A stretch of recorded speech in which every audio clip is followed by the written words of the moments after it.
এইটাই তো, যতটুকু পেরেছো করেছো, মানে যতদিন পেন্ডিং থাকবে ততদিন তোমাকে কথা শুনতে হবে।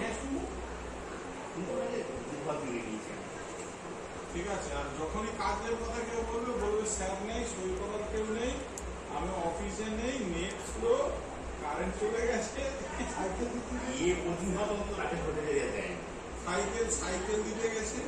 এটা বাস্তব কথা, এটা তোমরা কিছু করে বলো, কিন্তু আমাদের লেভেলে এই আমি তো এসেছি অন্য কাজে, সম্পূর্ণ অন্য কাজে, একটা মাঝে কাজ এখন আমাকেও তো একটা ওদেরকে দিক না, একটা গাড়ি দিক, আর আমাদের তো বলুন যে একটা ভাজা কাজ করে আসো।